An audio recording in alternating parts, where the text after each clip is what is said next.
وعلى آل سيدنا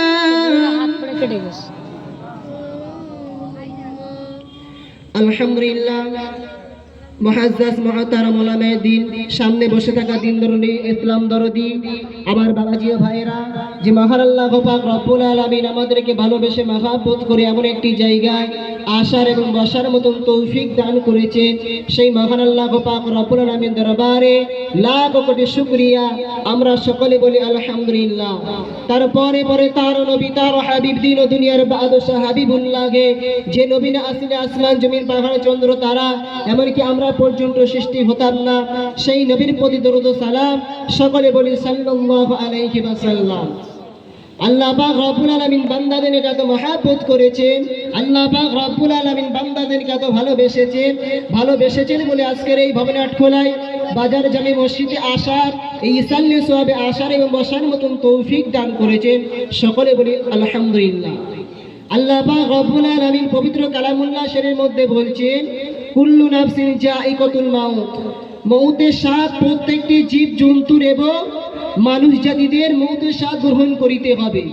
মউত থেকে রেহাই পাবে না।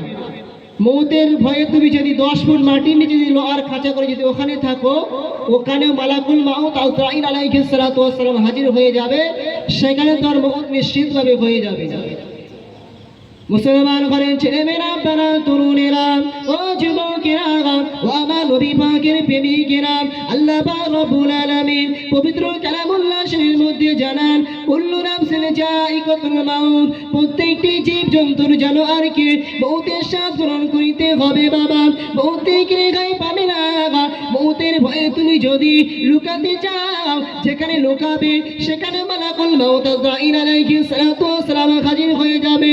মউতের সময় আজরাইল আলাইহিস সালাতু ওয়াস সালাম তোমার কাছে যখন জাহান কবজ করতে আসবে, ওই সময়তে বান্দা কিন্তু আজরাইল আলাইহিস সালাতু ওয়াস সালামকে দেখতে পাবে, দেখে এত ভয় করতে থাকবে, ওই মানুষটা চিৎকার করতে লাগবে, ও মালাকুল মাউত আজরাইল আলাইহিস সালাতু ওয়াস সালাম, আমাকে পৃথিবীর জমিনে আর একটি বছর সুযোগ দাও, আমাকে পৃথিবীর জমিনে আর কিছুদিন সুযোগ দাও, আমি আল্লাহ পাকের ইবাদতে মশগুল হয়ে যাব, আমি আল্লাহ পাকের ইবাদত বান্দাগি করব।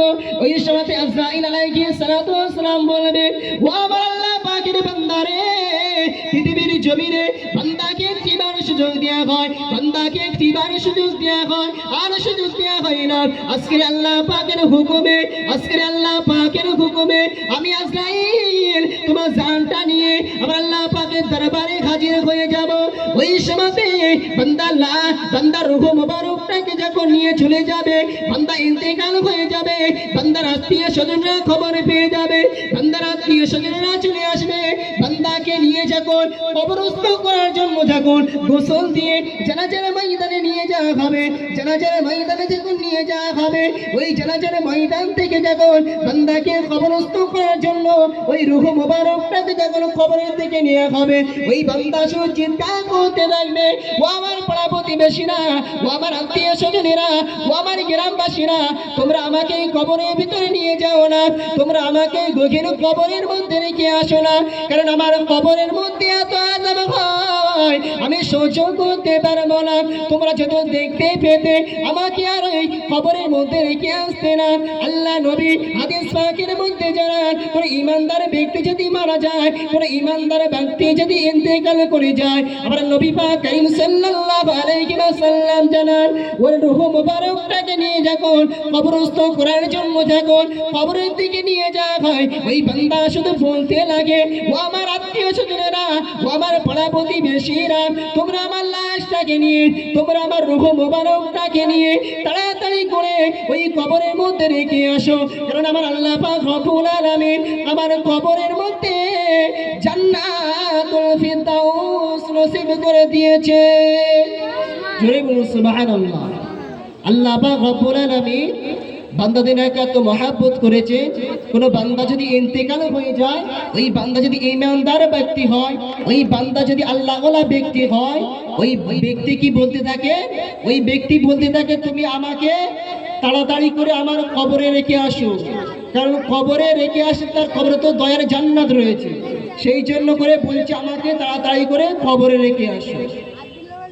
মুসলমান ঘরের ছেলেমেয়েরা, আপনারা তরুণেরা, ও যুবকেরা, ও আমার নবী পাকের প্রেমিকেরা, ওই বান্দাকে যখন কবরস্থ করে যখন পাড়া প্রতিবেশীরা যখন 40 কদম দূরে চলে আসবে, হাদিস পাকের মধ্যে এসেছে 40 কদম আসার আগে যতটা সময় লাগে ওর মধ্যে বান্দাকে তুলে বসানো হবে।